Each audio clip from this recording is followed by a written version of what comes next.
اب ہم آگے بڑھتے ہیں اپنے اگلے سیگمنٹ کی طرف جس کا نام ہے علماء کے بول. اور آج علماء کے بول میں ایک بڑا امپورٹنٹ ٹاپک ہے جس پہ ہم بات کرنے والے ہیں اور بہت ضروری ہے کہ اس حوالے سے بھی بات کی جائے. آج ہم بات کریں گے عشق رسول کی. ہمارے پیارے نبی صلی اللہ علیہ وسلم سے جو لوگ عشق کرتے ہیں اور اس میں جو پہلا سوال آتا ہے وہ یہی ہے کہ صحابہ کرام کس طرح سے ہمارے پیارے نبی صلی اللہ علیہ وسلم سے عشق فرمایا کرتے تھے. بسم اللہ والصلاۃ والسلام علی رسول اللہ. نبی پاک صاحب الاولاق صلی اللہ تعالیٰ علیہ وآلہ وسلم سے کائنات کی ہر چیز سے بڑھ کر پیار کرنا ہم پر فرض ہے اور ہم ویسے اور کسی محبت میں کمی بیشی کے مکلف نہیں کہ اگر 4 بچے ہیں کسی کے تو وہ مکلف نہیں ہے کہ ان میں سے کس سے زیادہ پیار کرتا ہے یا کس سے کم، کیونکہ یہ اس کے دل کا معاملہ ہے. لیکن نبی پاک صلی اللہ علیہ وآلہ وسلم کی ذات کے ساتھ سب کسی چیز سے بڑھ کر پیار کرنے میں ہم مکلف شرعی ہیں، کیونکہ اللہ کے نبی نے خود فرمایا، صحاح کے اندر حدیث ہے، جی صحاح کے اندر حدیث ہے، اللہ کے رسول صلی اللہ علیہ وآلہ وسلم نے ارشاد فرمایا، لا یؤمن احدکم حتی اکون احب الیہ من والدی و ولدی والناس اجمعین، کہ تم میں سے اس وقت تک کوئی شخص مومن کامل ہو ہی نہیں سکتا جب تک کہ وہ اپنی جان، مال، اولاد، ہر چیز سے بڑھ کر مجھ سے پیار نہ کر لے. نبی پاک صلی اللہ علیہ وآلہ وسلم جان سے بڑھ کر پیار کرنے میں بھی ہم مکلف ہیں ان سے. بالکل. حضرت سیدنا عمر فاروق رضی اللہ تعالی عنہ آپ بارگاہ رسالت مآب میں حاضر ہیں تو اللہ کے نبی صلی اللہ علیہ وسلم نے پوچھا کہ عمر ہم سے کتنا پیار کرتے ہو؟ تو جناب حضرت عمر نے اپنی قلبی کیفیت کو دیکھ کر فرمایا، یا رسول اللہ میں اپنے مال سے بڑھ کر آپ سے پیار کرتا ہوں، میں اپنی بیوی بچوں سے بڑھ کر آپ سے پیار کرتا ہوں، لیکن آقا میری جان اس وقت تک مجھے آپ سے زیادہ پیاری لگتی ہے. اللہ کے نبی صلی اللہ علیہ وسلم نے فرمایا، عمر پھر تو ابھی ایمان کامل نہیں ہوا. گویا آپ اپنے حالت سے سوال کر رہے ہو کہ یا رسول اللہ اس میں اب میں کیسے کیا کر سکتا ہوں؟ تو حدیث کے الفاظ ہیں، فَدَارَ بِيَدِهِ عَلَى صَدْرِ عمر بن خطاب، اللہ کے رسول نے اپنا دستے کرم حضرت عمر کے سینے پہ مارا تو آپ تڑپ گئے. آپ نے عرض کیا، رسول اللہ اب آپ مجھے میری جان سے بھی زیادہ پیارے ہو گئے. سبحان اللہ. تو اللہ کے نبی نے فرمایا، الانا یا عمر، عمر اب بات بنی. میں معذرت اس لیے چاہ رہا ہوں کیونکہ لکھنؤ سے کال ہے ہمارے پاس اس وقت. لکھنؤ انڈیا سے اخلاق احمد صاحب ہیں ہمارے ساتھ فون لائن پہ. السلام علیکم اخلاق. السلام علیکم جناب علی، کیا حال ہے؟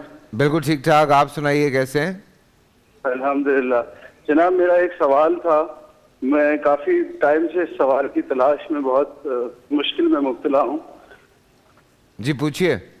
ہیلو، میری آواز آ رہی ہے؟ جی بالکل آپ کی آواز آ رہی ہے. جناب علی ہم عشق کر بیٹھے ہیں ایک یہودی لڑکی سے. اب مسئلہ یہ ہے کہ وہ راضی ہے، ہم راضی ہیں، ہمارے والدین اس پر رکاوٹ ڈال رہے ہیں بیچ میں.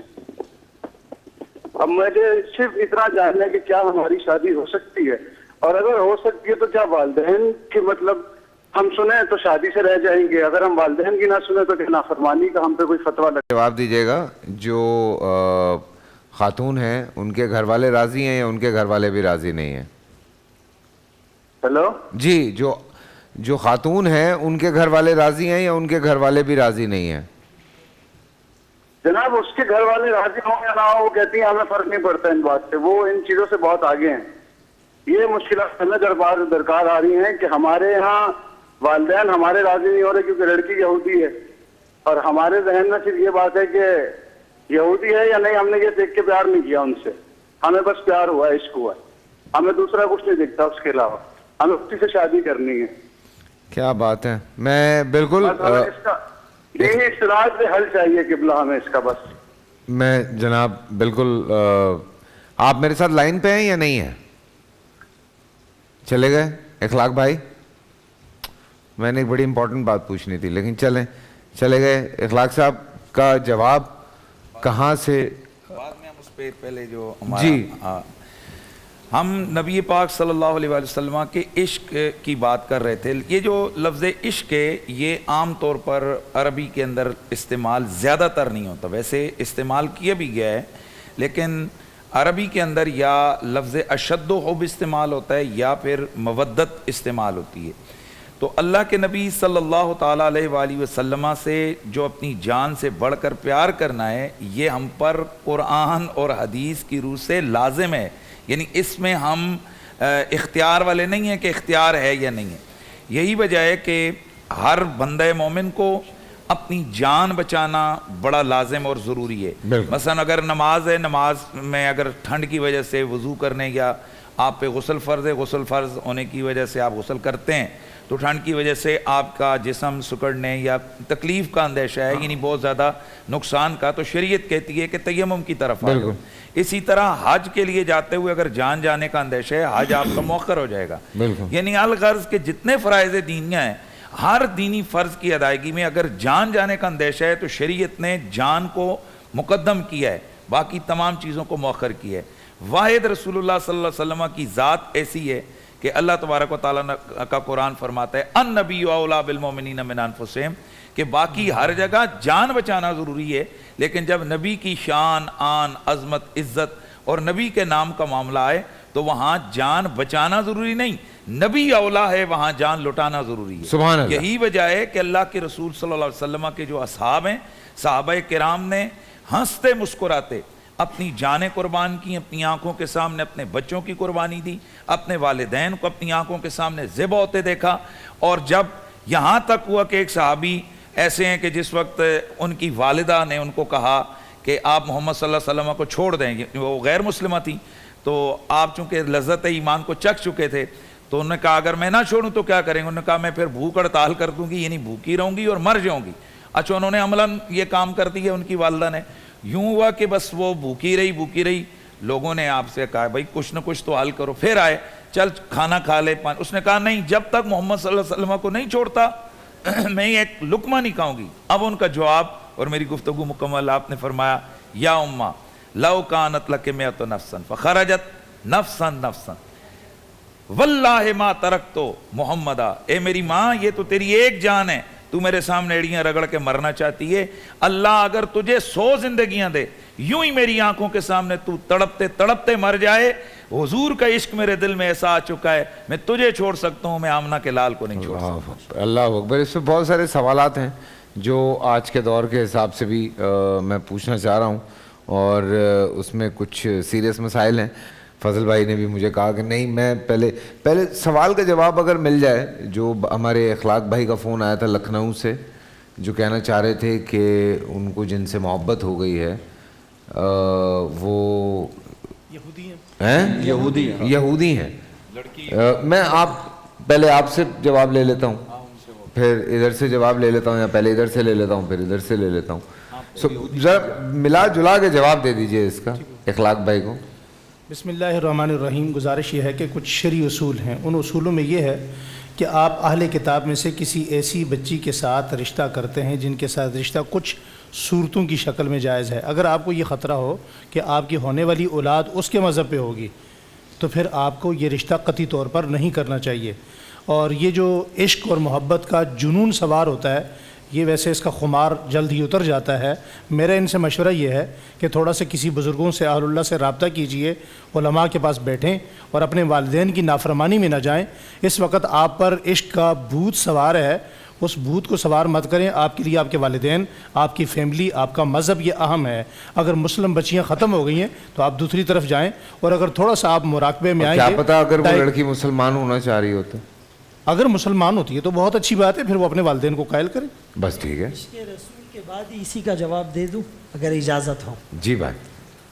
نحمدہ و نصلی علی رسولہ الکریم۔ دیکھیں، عشق رسول ہر مسلمان کا ایک ایمانی اور انسانی اخلاقی فریضہ ہے، لیکن اس کا جو رنگ صحابہ کرام کی زندگی میں نظر آتا ہے وہ سب سے الگ تھلگ ہے۔ رسول اللہ صلی اللہ علیہ وسلم نے بدر کے موقع پر صحابہ سے مشورہ کیا کہ جہاد کے لیے جانا ہے، کیا کیا جائے۔ مہاجرین صحابہ نے اپنے آپ کو پیش کیا، لیکن انصار کی طرف سے کوئی جواب نہیں آ رہا تھا۔ تو مقداد بن اسود رضی اللہ عنہ رسول اللہ صلی اللہ علیہ وسلم کے اشارہ ابرو کو سمجھ گئے اور کہنے لگے ہم موسیٰ علیہ السلام کی قوم کی طرح نہیں، جنہوں نے موسیٰ علیہ السلام کو یوں کہا اذهب انت وربک فقاتلا انا ہاہنا قاعدون، آپ اور آپ کا رب جا کر لڑیے، ہم یہاں انتظار کر رہے ہیں۔ بلکہ فرمایا ہم آپ کے دائیں بائیں سامنے پیچھے لڑیں گے، اشارہ آبرو پر سمندر میں چھلانگ لگائیں گے، آگ میں کود پڑیں گے۔ نحن الذین بایعوا محمدا علی الجہاد ما بقینا ابدا کا ہم نے نعرہ لگایا ہے۔ اسی طرح خبیب بن عدی رضی اللہ عنہ ایک صحابی رسول ہیں، انہوں نے ایک مشرک اور کافر کو قتل کیا۔ بعد میں جب یہ کافروں کے ہتھے چڑھ گئے تو انہوں نے ان کو قتل کرنے سے پہلے آفر کی کہ اگر ہم آپ کو چھوڑ کر آپ کے بجائے محمد الرسول اللہ صلی اللہ علیہ وسلم کو شہید کر دے، تمہیں یہ سودا منظور ہے؟ تو وہ جذبہ ایمانی سے لبریز ہو کر کہنے لگے کہ قتل کرنا تو دور کی بات، میرے آقا کے پاؤں میں کانٹا چبھ جائے مجھے یہ بھی برداشت نہیں۔ یہ تو بات صحابہ کی تھی، لیکن آج بھی مانچسٹر میں 1999 میں ایک واقعہ ہوا۔ ایک اسکول میں ایک سپیچ کمپٹیشن تھی اور اس کا موضوع تھا مذہبی شخصیات۔ تو اس میں ایک مسلمان بچی نے محمد الرسول اللہ صلی اللہ علیہ وسلم کے اوپر ایک تقریر کی۔ تقریر کے دوران وہ بار بار آقا کا نام لیتی رہی، لیکن صلی اللہ علیہ وسلم اس نے نہیں پڑھا۔ تو ایک مسلمان چھوٹی بچی کھڑے ہو کر ہال میں صلی اللہ علیہ وسلم کا ورد اور نعرے لگانے لگی۔ یہ چیز وہاں کے اصولوں کے اور رول ریگولیشن کے خلاف تھی۔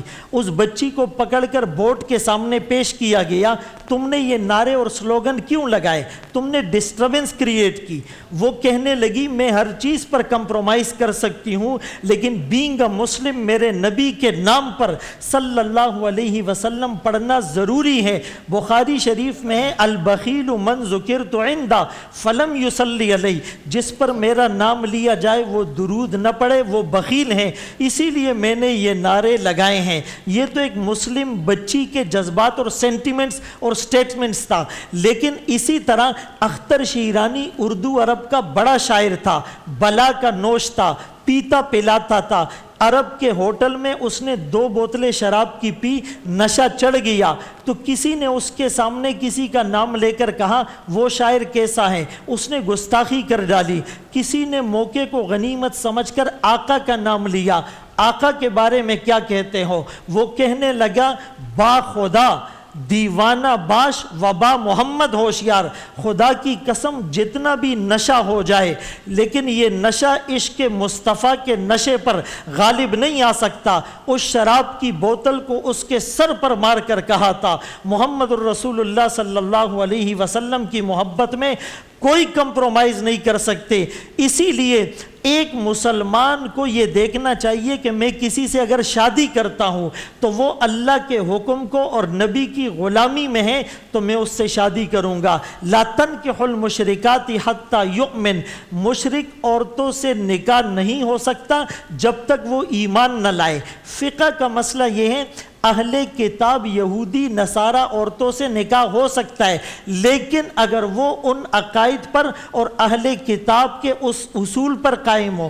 آج کل جو یہودی اور عیسائی ہیں تمام علماء کا اس پر اتفاق ہے، وہ تورات اور انجیل کی تعلیمات سے منحرف ہو چکے ہیں، وہ اہل کتاب کے زمرے میں اور کیٹیگری میں نہیں آتے، ان سے شادی کرنا نکاح کرنا جائز نہیں ہے۔ ایسی ہزار محبتوں کو محمد الرسول اللہ کی سنت پر قربان کر دو۔ جب ایک عورت کو پتہ چلا تیرا بیٹا راہ خدا میں شہید ہو چکا تو اس نے جواب کیا دیا، لہذا اليوم ارزاقہ، یہ دن دیکھنے کے لیے تو میں نے اسے دودھ پلایا تھا۔ سورہ توبہ کی آیت تمہارے باپ تمہارے بیٹے بھائی تمہاری بیویاں شوہر مال کمایا ہوا مال اور تجارت اور بزنس رہنے والے محلات احب الیکم من اللہ ورسولی وجہاد فی سبیلی، اگر تمہیں اللہ رسول اور جہاد سے زیادہ محبوب ہے تم قیامت کا انتظار کرو۔ جی شہیدی صاحب تھوڑا سا بات کو آگے بڑھاتے ہیں۔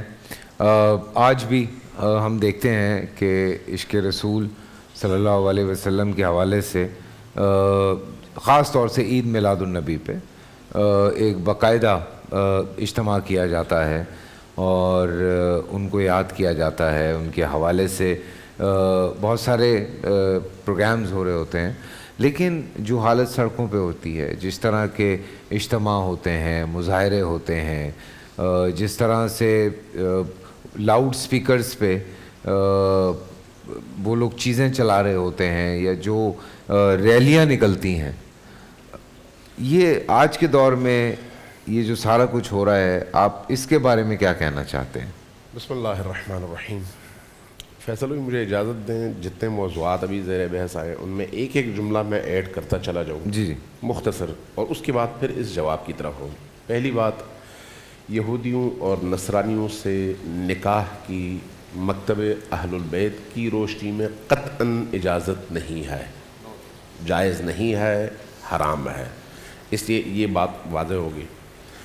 دوسری بات، ایک چیز کی طرف میں صرف توجہ دلانا چاہ رہا ہوں، وہ یہ ہے کہ رسول کریم سے عشق پر ہم گھنٹوں تقریر کر سکتے ہیں، لیکن اس عشق کے کچھ تقاضے ہیں، ان تقاضوں کی طرف متوجہ ہونا چاہیے، اور ان تقاضوں میں سے ایک یہ ہے کہ جب رسول کریم کا نام آئے تو آپ کا پورا وجود ان کے سامنے خاضع ہو، اللہ خاشع، اللہ، یہ اس کا تقاضا ہے۔ اللہ، اسی طرح سے جب رسول کریم کا نام آئے، جیسے مفتی صاحب نے ابھی فرمایا اس بچی کے حوالے سے، تو جہاں رسول کریم کا نام آئے اور انسان کے دل میں خضوع اور خشوع پیدا ہو، وہیں پر اس کے ساتھ ساتھ درود اس کے لبوں پر ہونا چاہیے، اور درود کا طریقہ رسول کریم نے خود سکھایا ہے، اللہم صلی علی محمد و آل محمد کہہ کر، یا اللہم صلی علی محمد و علی آل محمد کما صلیت علی ابراہیم و علی آل ابراہیم کہہ کر، جہاں نبی کا نام آئے وہاں پر آل نبی کا نام اس کا حصہ ہے، کاٹنا نہیں چاہیے۔ اور اسی طرح سے یہ نبی کریم کی تعلیم بھی ہے، لا تصلوا علی صلاۃ البترا، شیعہ سنی تمام احادیث میں، احادیث کی کتب میں یہ منقول ہے۔ تو اس لیے یہ وہ چھوٹے چھوٹے نکات ہیں جن کی طرف ہماری توجہ ہونی چاہیے۔ اگلی بات، جو ہم رسول کریم کے عشق اور محبت کی بات کرتے ہیں نا، یہ صرف یہ نہیں ہے کہ آپ نے لا الہ الا اللہ کہا، محمد الرسول اللہ کہا تو تقاضے پورے ہو گئے اور آپ مسلمان ہو گئے، نہیں، اس کا مطلب یہ ہے کہ آپ اپنے پورے سراپا اور پورے وجود کے ساتھ اپنے آپ کو نبی کے ارادوں کے سامنے سر تسلیم خم کر کے اپنے آپ کو سپرد کر دیں نبی کے حکم کے۔ لوگوں کے اعمال کو دیکھ کر اسلام قرار نہیں دیا جا سکتا، اس کو اسلام کو دیکھ کر لوگوں کے بارے میں فیصلہ کیا جا سکتا ہے کہ لوگوں کا عمل اسلام کے مطابق ہے یا نہیں ہے۔ ٹھیک ہے، یہ میرا خیال ہے تمام مسالک کے درمیان ایک مشترکہ معیار ہے، مشترکہ معیار۔ ہمارے لیے معیار قرآن کریم ہے، رسول کریم کی ذات اقدس ہے، آپ کی سیرت ہے، اہل البیت علیہ الصلوۃ والسلام کا عمل ہے ہمارے مکتب میں، ٹھیک ہے۔ لہٰذا چاہے وہ خانہ کعبہ میں کوئی عبادت ہی کیوں نہ ہو، چاہے وہ مسجد نبوی میں کوئی عبادت ہو، چاہے آپ کے عام معاشرے میں عبادت ہو، ہمیں یہ دیکھنا ہوگا کہ آیا رسول اللہ کے حکم کے مطابق ہے، سیرت کے مطابق ہے یا نہیں ہے۔ اس میں کوئی شک نہیں کہ رسول اللہ صلی اللہ علیہ وآلہ وسلم کی ولادت کے موقع پر اپنے عشق کا اظہار آپ اگر عملی طور پر نہ بھی کرنا چاہیں، آپ کے دل میں عشق ہو تو آپ کی کیفیت بدلتی ہے۔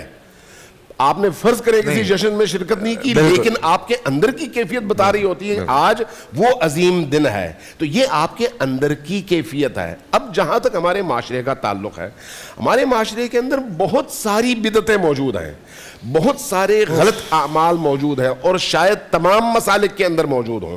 اس لیے معیار پھر وہی ہے جس کا پہلے تذکرہ ہوا۔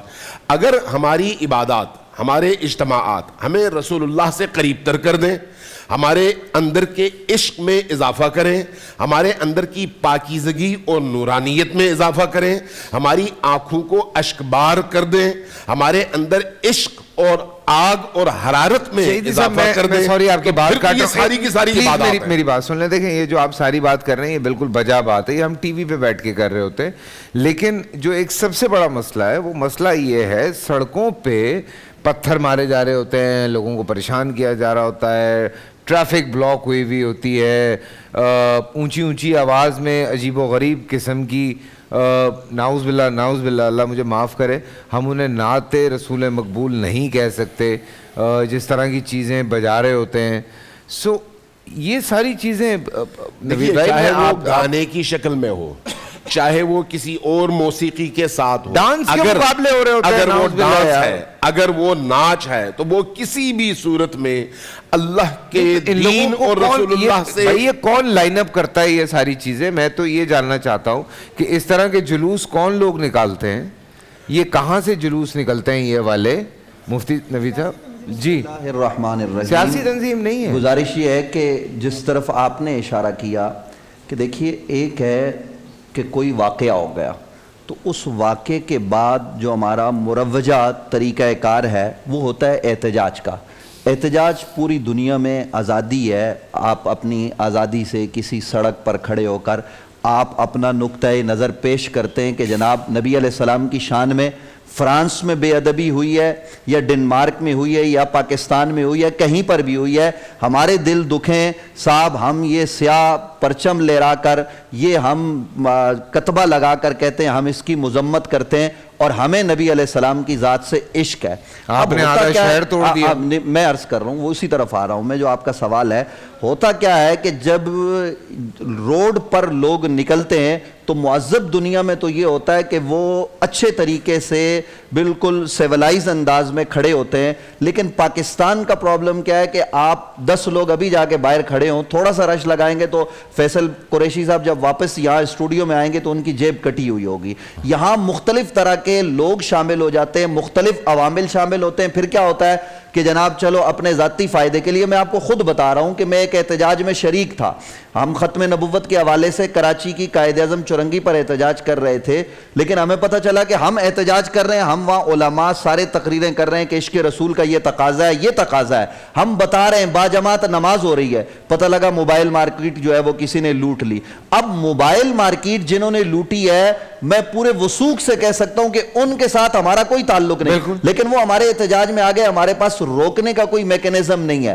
بنیادی طور پر مسئلہ یہ ہے کہ یہ جو جلاؤ گراؤ پتھراؤ, کسی کی املاک کو نقصان پہنچانا, گاڑی جلانا, اس کی تعلیم کسی بھی صورت میں نہ نبی علیہ السلام نے ارشاد فرمائی ہے نہ اسلام اجازت دیتا ہے. اسلام تو اس بات کی اجازت بھی نہیں دیتا کہ آپ کسی کو تکلیف پہنچائیں. ہم تو یہ درس دیتے ہیں کہ معذب انداز میں آپ اگر کوئی احتجاج کرتے ہیں تو معذب انداز میں احتجاج کیجئے. اور باقی آپ نے جو اگلی بات کی کہ جس طرح گانے بجانے ہوتے ہیں اور ربیع الاول میں ہوتے ہیں, دیکھیے ہم ربیع الاول منانے والے لوگ ہیں. ہماری جو تنظیمات ہیں ہم ان کو یہ کہتے ہیں باقاعدہ, جو ہماری حکومت کے ساتھ میٹنگز ہوتی ہیں مختلف لیول پر, ہم ان کو بتاتے ہیں کہ خواتین کو بھی آنے کی اجازت نہ دی جائے یہاں پر, یہ امور. لیکن جو چیزیں ہماری طے ہوتی ہیں وہاں ظاہر ہے کہ کنٹرول ہمارے ہاتھ میں نہیں ہوتا, وہاں پھر مختلف طرح کی چیزیں جو ہے وہ ہو رہی ہوتی ہیں. ہمارے علماء تو کہہ کے تھک گئے, فتوے دے کے تھک گئے. قبلہ قریشی صاحب یہاں پر موجود ہیں ہمارے مسلک کے, کہ گانے کی طرز پر نعت پڑھنا جائز نہیں ہے. نبی رحمت صلی اللہ علیہ وسلم کی نعت کے تقدس کو پامال کرنا یہ عشق رسول نہیں ہے, بلکہ یہ نبی علیہ السلام کی ذات کے ساتھ ایک طرح سے بغاوت ہے. آپ یہ کیا جو ہے وہ قوم کو درس دے رہے ہیں, اور یہ سب ہو رہا ہے گانے کی طرز پہ پڑھی جا رہی ہیں. کوئی بھی عالم دین یہاں بیٹھا ہوا, اور خاص طور پر ہمارے ہم مسلک لوگ, نہ کبھی اس کی حمایت کی ہے نہ حمایت کر سکتے. کوئی بھی نہیں کرے گا. نعت پڑھنی ہے تو جناب حضرت ابو طالب کو دیکھیں انہوں نے کیسے پڑھی. جی بھائی, ہاں ایک جملہ عرض کرنا چاہ رہا ہوں. ماشاءاللہ نوید قریشی صاحب نے, مفتی حنیف قریشی صاحب نے بہت اچھی بات کی طرف توجہ دلائی, اور آپ نے بھی ماشاءاللہ بہت اچھی بات کی کہ یہ جو نعت خوانی کا تقدس ہے یہ پامال ہو رہا ہے. تو تمامی مسالک کے ہاں الحمدللہ ہم کہتے ہیں یہ تو وہ مقام ہے جہاں سانسوں کا شور بھی بے ادبی ہے. اس میں ایک تو گانے کے طرز پر جو نعتیں پڑھی جائے اس کی بھی مذمت ہو بھرپور انداز سے, خود بھی پڑھی جائے, جی خدا بھی چیز پڑھی جائے گانے کے طرز پہ حرام ہے. گانے کے طرز پر نعت ہو اس میں تو بہت زیادہ یعنی تقدس پامال ہوتا ہے. اس کے علاوہ اگر خدا نخواستہ نعت خوانی کے نام پر کوئی ایسے شرکیہ کلمات یا کوئی ایسی چیزیں جو قرآن و سنت کے منافی ہے اس کا بھی بائیکاٹ اور مذمت کی جائے.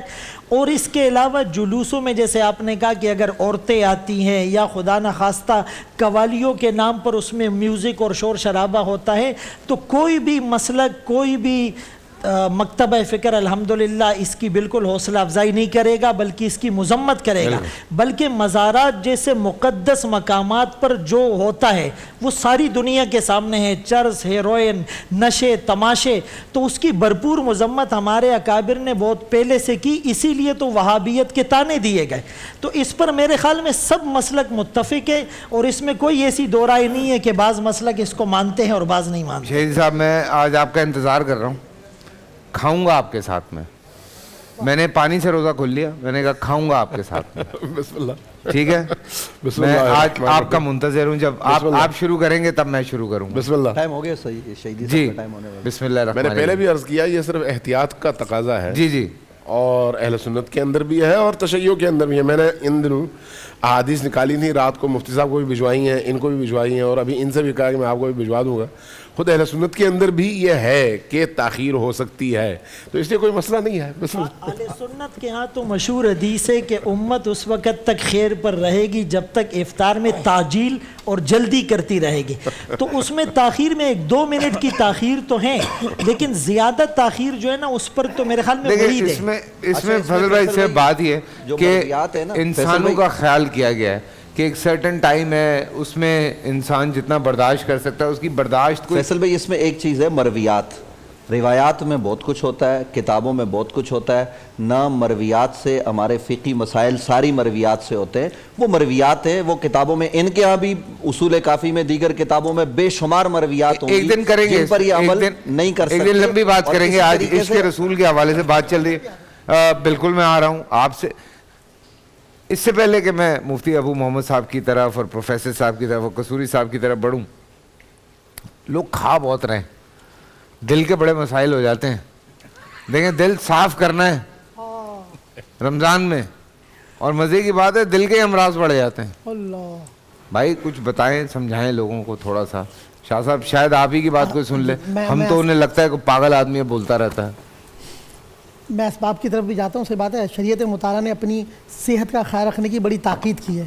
جیسے ظاہر کو ستھرا رکھنا ہے, ایسے بدن کی بھی جو ہے ہمیں ان کو بیماریوں سے بچانا ہے. ہم خود بیماریوں کو دعوت دے رہے ہوتے ہیں. آپ کے سامنے ہارڈ غذائیں, ہوٹلوں پر مرغن غذائیں, وہ ہمارا ایک معیار یعنی عادت بن گئی ہے. سبزی ہم نے چھوڑ دی ہیں, پروٹین لینا چھوڑ دیے, کاربوہائیڈریٹ, برگر, پیزا, ہارڈ غذائیں سب جب قوم کھائے گی تو پھر بیماریوں کو ہم خود دعوت دے رہے ہیں. گھر کے ماں کے ہاتھوں سے بنے ہوئے لذت والے کھانے صفائی ستھرائی کے ساتھ وہ ہم نے ترک کر لیے. ہوٹل آج کل آباد ہے, تو اس کی وجہ بھی بیماریاں بڑھ رہی ہیں زیادہ مرغن غذائیں کھانے سے. تو میں یہ بھی کہوں گا کہ رمضان میں بھی ضروری نہیں کہ آپ پکوڑے سموسے کھائیں, آپ سادہ آپ فروٹ بھی لیں, جوسز پئیں اور سیلڈ کھائیں, تازہ سبزیاں کھائیں. کراچی میں تو سبزیاں آپ کو پتہ ہے ہمارے سبزیاں بچے کھاتے نہیں, بچوں کی عادت نہیں ہے. تو اس کے ساتھ دل کا حضرت ایک وظیفہ بھی ہے, جو ہارٹ کے پیشنٹ ہیں, دل کمزور ہے یا خدا نخواستہ کوئی وال بند ہو جاتا ہے, تو اس کے لیے ایک بزرگوں نے بڑا ایک مجرب ایک عمل ہے کہ جب بھی صبح اٹھیں اللہ تبارک و تعالیٰ کا ایک مبارک اسم ہے یا ذل جلال والاکرام. جی جی اللہ کے پیارے حبیب صلی اللہ علیہ وسلم کے سامنے کسی نے پڑھا, ایک صحابی نے, تو آپ نے فرمایا مانگ کے تیری دعا قبول ہوئی. اس کو اس میں اعظم بھی کہا گیا. تو یا ذل جلال والاکرام, یا ذل جلال والاکرام, یہ صبح اٹھ کر 113 مرتبہ پڑھا جائے اور دل پہ دم کر لیں. انشاءاللہ اس اسم کی برکت ہے, اللہ کے فضل سے آپ دل کے جو ہارٹ کے پیشنٹ ہیں انشاءاللہ دل کے امراض سے آپ کو شفا ملے گی, آپ کا دل مضبوط ہوگا اور انشاءاللہ آپ کا باطن بھی روشن ہو جائے گا. علماء جانتے ہیں ظاہر کے ساتھ ساتھ باطن کو بھی روشن کرنا ہے, تو یہ اسم ایسا ہے جو آپ کے باطن کو بھی روشن کر دے گا اور انشاءاللہ ہر طرح کے دل کے مرض سے اللہ آپ کو شفا عطا فرمائے. ماشاءاللہ. اور دعا بھی ہے اللہ تعالیٰ مبارک ساتھ ہیں, ہر مریض کو شفا عطا فرمائے انشاءاللہ. اللہ بہت ساری دعائیں قبول فرمائے. مفتی ابو محمد صاحب کی طرف میں بڑھوں گا. ایک واقعہ پچھلے دنوں, بیٹا وہ چائے اس میں سے نکال کے لا دو مجھے. ایک واقعہ پچھلے دنوں پیش آیا, اور ایسے بہت سارے واقعات ہوئے کچھ ماضی میں. اشتعال میں آ جاتی ہے قوم جب بات کی جاتی ہے ناموس رسالت کی, اور اس کو ہم بہت ایکسٹریم تک لے جاتے ہیں. ایک سری لنکن انسان تھا, آپ ہی کے غالباً شہر کی بات ہے, میرے پڑوس میں, آپ کے پڑوس میں. تو ایسے جب واقعات ہوتے ہیں تو اس پہ میں چاہوں گا کہ آپ بالکل اس پہ تھوڑی سی روشنی اس پہ ڈالنا بہت ضروری ہے کہ اتنے اشتعال میں کیوں آ جاتے ہیں لوگ. بسم اللہ الرحمن الرحیم. تھوڑے میں یہاں کھل کر ذرا ایک بات یہ بھی کہنا چاہتا ہوں کہ ہمارے ہاں معذرت کے ساتھ علماء اکرام کی ایک کمزوری مائک بھی ہے. ہم یہاں دوسروں کے حقوق کی بات کرتے ہیں لیکن کسی دوسرے کے وقت کا خیال نہیں رکھا جاتا۔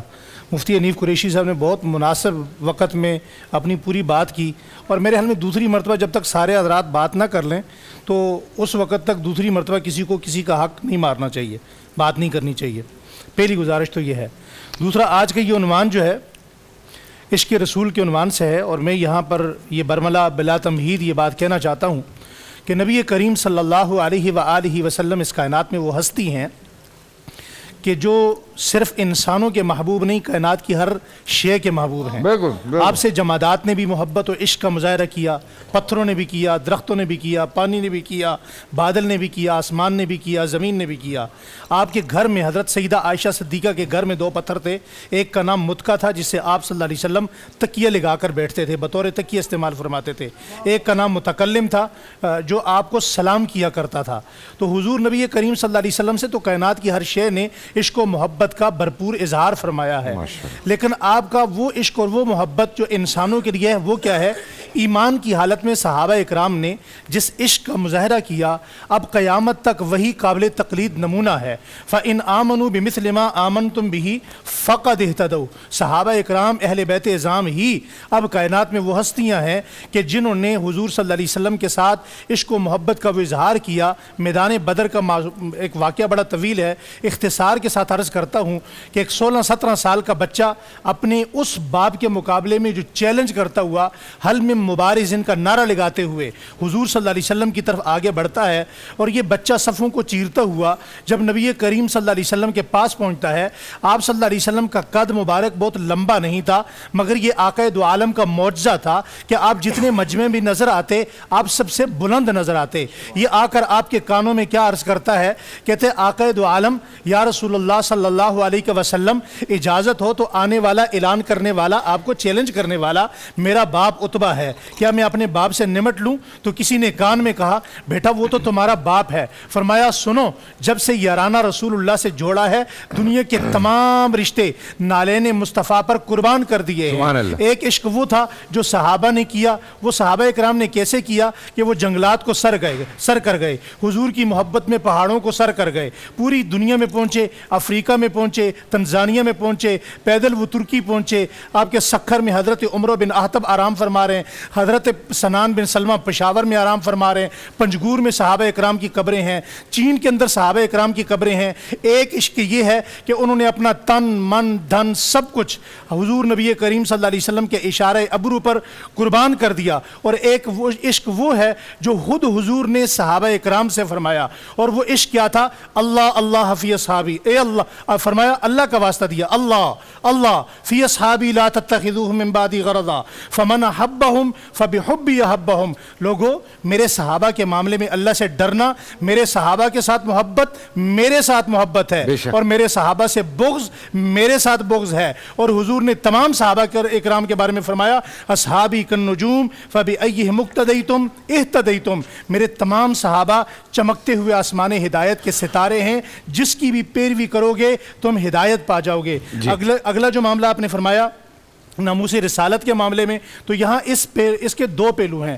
پہلا پہلو تو وہ ہے کہ ہم ناموس رسالت صلی اللہ علیہ وسلم کے معاملے میں ہماری وہ قوم ہے جو کسی قسم کی کوئی بات برداشت کرنے کو تیار نہیں ہے، اور اس کا بنیادی قصور جس طرح ایک بہت بڑا وقوع میرے پڑوس راجکو فیکٹری سیالکوٹ میں پیش آیا، اس کا وقوع یہ ہے کہ ہمارے ہاں قانون کی امپلیمنٹ نہیں ہے۔ جتنے کیسز آج تک ناموس رسالت کے عدالت میں گئے، کون سا گستاخ گرفتار ہوا یا گرفتاری کے بعد اسے سزا ہوئی، سینکڑوں کیسز ہیں، 2000 سے زائد کیسز ایسے آج بھی ناموس رسالت کے ہیں جو طوالت میں پڑے ہوئے ہیں۔ معاملہ یہ سمجھ میں نہیں آتا کہ ہم ناموس رسالت کے معاملے میں ہمارے ہاں اپنا گاڑی چوری کرنے والے کو، بائک چوری کرنے والے کو تو سزا ہو جاتی ہے، نبی کریم صلی اللہ علیہ وسلم کے گستاخ کو سزا کیوں نہیں ہوتی؟ اس بنیادی امپلیمنٹ پر عمل درآمد کر لیا جائے تو گورنمنٹ، یہ عوام جو ہے یہ خود بہت تھم جائے گی اور قانون سمجھ میں آ جائے جائے گا. رہی بات جو الزام کی, الزام تراشی کسی صورت میں نہیں ہونی چاہیے. راجکو فیکٹری کے اندر جتنے لوگ ہیں, یہ الزام تراشی ہوئی, اس بندے کے ساتھ زیادتی ہوئی, ہمارا پاکستان کا امیج بالکل غلط گیا باہر پوری دنیا کے اندر, اس پر الزام لگایا گیا. جتنے بھی لوگ اس کیس میں ملوث ہیں ان کو سزا ملنی چاہیے, اور کوئی بھی ایسا بندہ جو ناموس رسالت کے معاملے میں کسی پر ناجائز بغیر ثبوت کے الزام لگاتا ہے, وہ خود بھی گستاخی کر کے توہین رسالت کا مرتکب ہوتا ہے, اسے بھی وہی سزا ملنی چاہیے جو بہت اہم میسج ہے یہ. دیکھیں میں تو ایک بات تو یہ ظاہر ہے, جو حالات ہو گئے ہیں, میں یہ بات آج سے نہیں بہت دنوں سے کہہ رہا ہوں, جو اللہ تعالیٰ کا جو خوف ہے, جو میرے خدا کا خوف ہے, وہ ان لوگوں کے دلوں میں سے ختم ہو گئی. بہت ضروری ہے کہ ان لوگوں کے لیے ایک ہمارا جو اپنا قانون ہے اس کو سخت کیا جائے. بہت زیادہ سخت. خدا خوفی نہیں ہے. جی جی.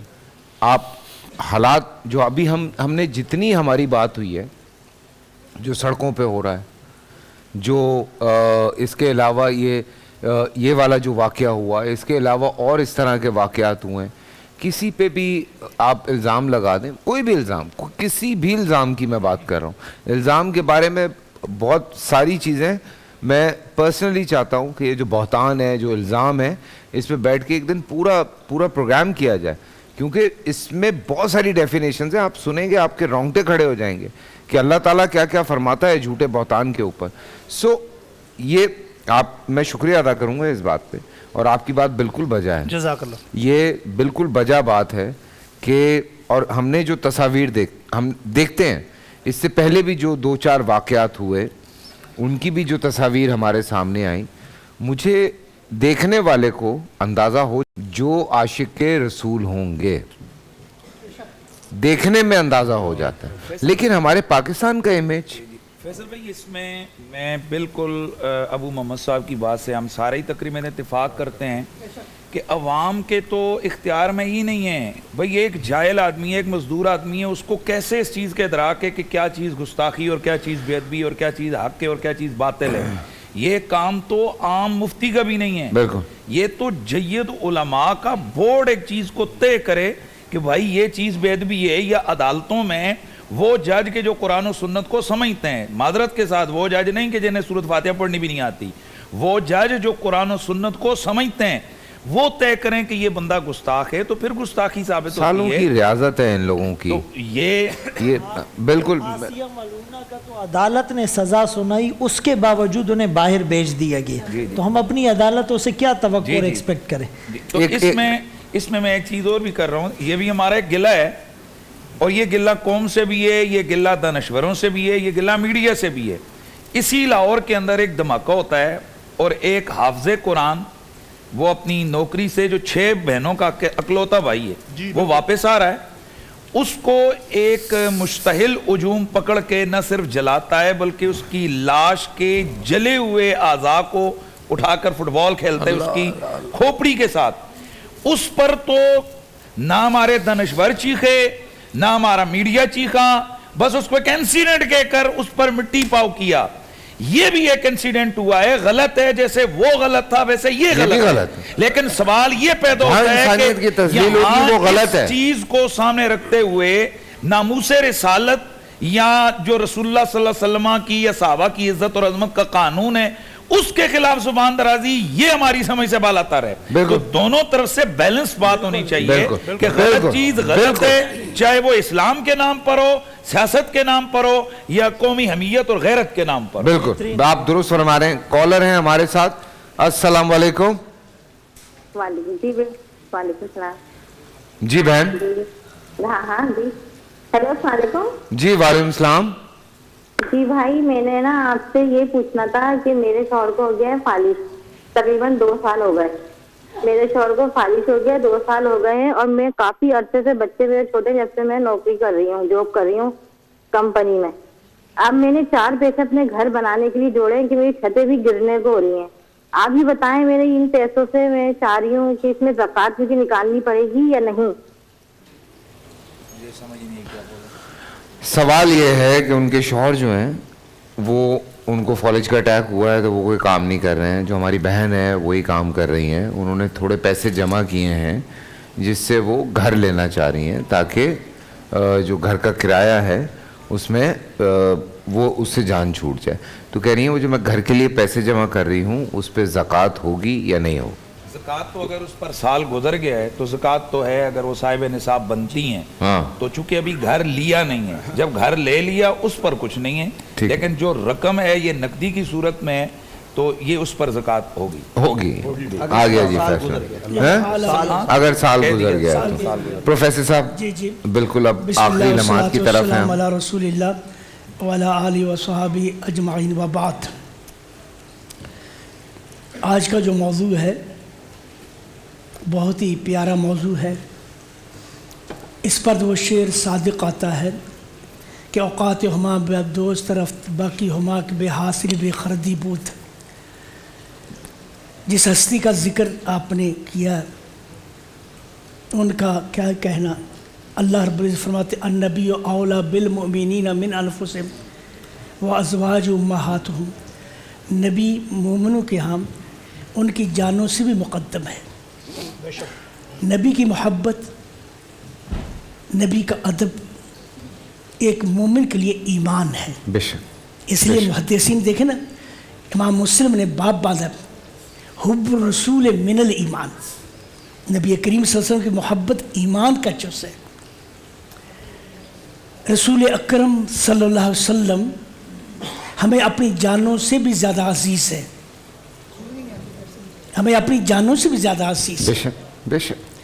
اور یہ میں تعجب کرتا ہوں, امام بخاری رحمہ اللہ ادب کا عالم دیکھیں ان کا, کہ وہ جب بھی باب باندھتے ہیں جب بھی کہتے قال النبی کہتے ہیں, کبھی کسی پوری بخاری میں قال الرسول نہیں کہا. قال النبی صلی اللہ, قال النبی, جب بھی باب باندھے قال النبی کہیں. کیوں؟ لفظ رسول عربوں کے ہاں غیر نبی پر بھی استعمال ہوتا ہے, غیر نبی پر بھی استعمال. آپ نے کسی کو پیغام دے کر بھیجو, آپ کا رسول ہے. انی ارسلت الیہ رسولا, یعنی میں نے اپنا پیغام پر بھیجا. جب اس نام میں تشابہ آ جاتا ہے, امام بخاری رحمہ اللہ نے لفظ رسول کے بجائے لفظ نبی ذکر کیا. تاکہ ادب کا آپ دیکھیں عالم یہ ہے, تاکہ یہ تشابہ نہ پیدا ہو جائے. رسول اکرم صلی اللہ علیہ وسلم, ہم کیا نبی کریم صلی اللہ علیہ وسلم وآلہ وسلم آپ سے تو درخت تنے محبت کرتے تھے. وہ تنا جس کے ساتھ رسول اکرم صلی اللہ علیہ وسلم خطبہ دیا کرتے کھڑے ہو کر, جب آپ کے لیے ممبر بن گیا تو آپ نے اس تنے کو چھوڑ کر ممبر پر چلے آئے. حدیث کے الفاظ ہیں, سن رہے, کان یحین کا حنین الولد. اللہ کے رسول صلی اللہ علیہ وسلم کے دور ہونے سے ایسے بل بلا کر رو رہا تھا, بچہ رو رہا ہے. روئے جا صحابہ کرام سنا, حضرت اس بات سے اللہ کے رسول نے مجھے کیوں چھوڑ دیا. نبی کریم صلی اللہ علیہ وسلم نے, آپ اترے صلی اللہ علیہ وسلم اترے, آپ نے اسے سینے سے لگایا اور فرمایا اتحب ان تکون من شجر الجنہ, کیا تم جنت کے درختوں میں سے درخت بننا چاہتے ہو؟ تو خاموش ہو جاؤ, تم جنت کے درختوں میں سے درخت ہوگے. آپ نے حکم دیا اس کو جہاں دفنا دو. ہم کیا حضرت حسن بصری رضی اللہ تعالیٰ فرمایا کرتے تھے, ایمان والو اللہ کے رسول سے بے پناہ محبت کرو. آپ کے سب محبت کھجور کے تنے کرتے ہیں. سبحان اللہ. صحابہ کرام رضوان اللہ علیہم رسول اکرم صلی اللہ علیہ وسلم محبت میں انتہا کو پہنچے ہوئے تھے. ایک دن صوبان, کچھ دن صوبان جو تھے آپ کے پاس نہیں آئے, تو جب آئے تو آپ کا چہرہ اترا. میں معذرت چاہ رہا ہوں, آپ ہمارے ساتھ سحری میں ہیں, آپ کنٹینیو کیجئے گا. قصوری صاحب, یہ حدیث ہم بعد مکمل, جی ہم بالکل مکمل کریں گے. قصوری صاحب وقت اتنا زیادہ نہیں ہے, لیکن آپ نے پوری گفتگو سنی ہے. جو معاملات اس وقت معاشرے میں چل رہے ہیں, دیکھیں ہم بے شک بہت گنہگار لوگ ہیں, لیکن پوری دنیا میں ہماری کوشش یہ رہتی ہے, سوشل میڈیا پہ ہم لڑتے ہیں, ہم ثابت کر رہے ہوتے ہیں کہ یہ جو کچھ بھی ہمارے معاشرے میں ہو رہا ہے یہ کرنے والے وہ لوگ نہیں ہیں جن کو آپ سمجھ رہے ہیں. یہ نہ ہمارے علماء کرام ہیں, نہ یہ پڑھے لکھے لوگ ہیں. ہم پوری دنیا میں سوشل میڈیا پہ اس چیز پہ لڑتے ہیں, پوری دنیا سے لڑتے ہیں. میں خدا را آپ سے یہ درخواست کرنا چاہتا ہوں کہ جو لوگ ہیں جو سن رہے ہیں، عشق کرنا اپنے رسول سے، اس میں کوئی دوسری رائے نہیں ہے، یہ تو بے شک بات ہے، لیکن ان لوگوں کو سمجھانا بہت ضروری ہے جو یہ سارا اشتعال پیدا کرتے ہیں، جو اس طرح کی چیزوں سے فائدہ اٹھاتے ہیں، جو خواہ لوگوں میں جو ہے نا وہ اتنا زیادہ انہوں نے غصہ بھر دیا ہے جس کی کوئی حد نہیں ہوتی. تو میں یہ آپ سے درخواست کروں گا کہ شاید آپ کی آواز کوئی سن لے. بسم اللہ الرحمن الرحیم. آج 3 اہم چیزیں زیر بحث آئیں. سیالکوٹ کے واقعے کا ذکر ہوا، جس طرح شان رسالت صلی اللہ علیہ وسلم میں گستاخی دنیا کا سب سے بڑا جرم ہے، اسی طرح ناحق کسی پہ یہ الزام لگانا بھی سب سے بڑا جرم ہے. اس کے بارے میں مفتی حنیف قریشی صاحب نے بہت اچھی ایک تجویز دی کہ تمام مکاتب فکر کے اکابر علماء مل کے بیٹھیں اور پھر وہ فیصلہ کریں. نعت رسول صلی اللہ علیہ وسلم کے بارے میں بات ہوئی تو مداح رسول حضرت حسان بن ثابت رضی اللہ عنہ جب نعت پڑھنے کے لیے تشریف لائے نا تو آپ نے اللہ سے دعا کی، اللہم ایدہ بروح القدس، اے اللہ روح القدس کے ذریعے اس کی مدد فرما. روح القدس کا مقصد وہی لانا ہے اور وہی میں شک شبے کی گنجائش نہیں. اللہ اس کی زبان سے میری تعریف میں اب وہی بات نکلے جو آپ کے فرامین کے عین مطابق ہے. تیسری بات یہ ہے کہ انسان کلمہ اس کا پڑھتا ہے جسے وہ سب سے زیادہ پاکیزہ، مقدس اور محترم سمجھتا ہو. یہ ممکن ہی نہیں کہ کوئی مسلمان نبی کریم کا کلمہ بھی پڑھتا اور اس کے دل میں آپ کے لیے محبت اور پیار کے جذبات نہ ہوں. ہر مسلمان کے ایمان کی ابتدا نبی کریم صلی اللہ علیہ وسلم کی محبت سے ہوتی ہے، اور ایمان کی انتہا اہم ترین تقاضا آپ کی اطاعت پہ ہوتی ہے. اصحاب رسول صلی اللہ علیہ وسلم نے اس نقطے کو ہمیشہ پیش نظر رکھا. سیدنا عمر فاروق رضی اللہ عنہ خانہ کعبہ کا طواف کرنے کے لیے حجر اسود کے پاس آئے. وہ حجر اسود جو دنیا کا پاکیزہ ترین پتھر ہے، احجار کی پرستش ہوتی تھی، تو ذہن میں خیال آیا کوئی یہ نہ سمجھ لے کہ ہم شاید ان کی عبادت کرنے لگے ہیں. فرمایا ما واللہ انی لعالم انک حجر لا تضر ولا تنفع، اللہ کی قسم میں جانتا ہوں کہ تو ایک پتھر ہے، نہ کسی کو نفع دے سکتا ہے نہ نقصان دے سکتا ہے. ولولا انی رأیت النبی صلی اللہ علیہ وسلم یقبلک ما قبلتک، اگر میں نے نبی کریم صلی اللہ علیہ وسلم کو تجھے بوسہ دیتے ہوئے نہ دیکھا ہوتا میں تجھے کبھی نہ چومتا. میں تجھے اس لیے چوم رہا ہوں کہ تجھے آمنہ کے لال نے چوما ہے. حضرت طلحہ انصاری کے گھر میں ایک محفل جمی ہوئی، شراب کا دور چل رہا ہے. حضرت انس رضی اللہ عنہ کم عمر تھے، کہتے ہیں کہ ساقی کی ذمہ داری مجھے سونپی ہوئی تھی. میں پیالے بھر بھر کے لوگوں کو پیش کر رہا تھا اور لوگ اسلام سے میں پیش کر رہا تھا تو لوگ چڑھائے جا رہے تھے کہ اچانک ایک طرف سے آواز آئی، الا ان الخمر قد حرمت، اے مدینے والو شراب حرام کر دی گئی ہے. جیسے یہ اعلان ہوا ابو طلحہ انصاری مجھے کہتے ہیں انس اخرج فاحرق، کہا شراب کا مٹکا اٹھاؤ اور باہر جا کے گلی میں بہا دو. میں نے گلی میں بہایا، دیگر لوگوں نے بھی اپنے گھروں سے مٹکے نکال کے گلیوں میں بہا دیے. فجرت فی سکک المدینہ، مدینے کی گلیوں میں شراب اس طرح بہنے لگی جیسے برسات کے موسم میں برسات کا پانی بہتا ہے. لوگ کہتے ہیں بڑی ظالم چیز ہے، منہ کو لگ جائے تو ہٹنے کا نام نہیں لیتی، لیکن اگر دل میں ایمان ہو اور نبی کریم صلی اللہ علیہ وسلم کی محبت کا جذبہ ہو تو پھر دیر بھی نہیں لگتی. کہنے والے نے کیا خوب کہا ہے، مصور کھینچ وہ نقشہ جس میں یہ صفائی ہو، ادھر فرمان محمد ہو ادھر گردن جھکائی ہو. سبحان اللہ، سبحان اللہ، سبحان اللہ، سبحان اللہ. انشاءاللہ سحر پہ ملاقات ہوتی ہے. اپنا خیال رکھیں. دیکھیں ہمارے علماء کرام آپ کو بار بار ایک چھوٹی سی بات سمجھانے کی کوشش کر رہے ہیں. میں اپنے ینگسٹر سے بھی یہ کہنا چاہتا ہوں، یہ ایک چھوٹی سی بات ہے میری جو ہمارے ینگسٹرز ہیں کہ ان سے میں یہ کہنا چاہتا ہوں کہ اگر آپ اچھی بات کہیں سنتے ہیں جانتے ہیں تو خواہ جو لوگ اسلام کو بدنام کرنے کی کوشش کر رہے ہیں ان کو روکیں، ان کا ہاتھ روکیں، ان کی زبان روکیں، ان کو روکیں. یہ خیر سحری میں بات ہوتی ہے. اپنا خیال رکھیں. اللہ حافظ.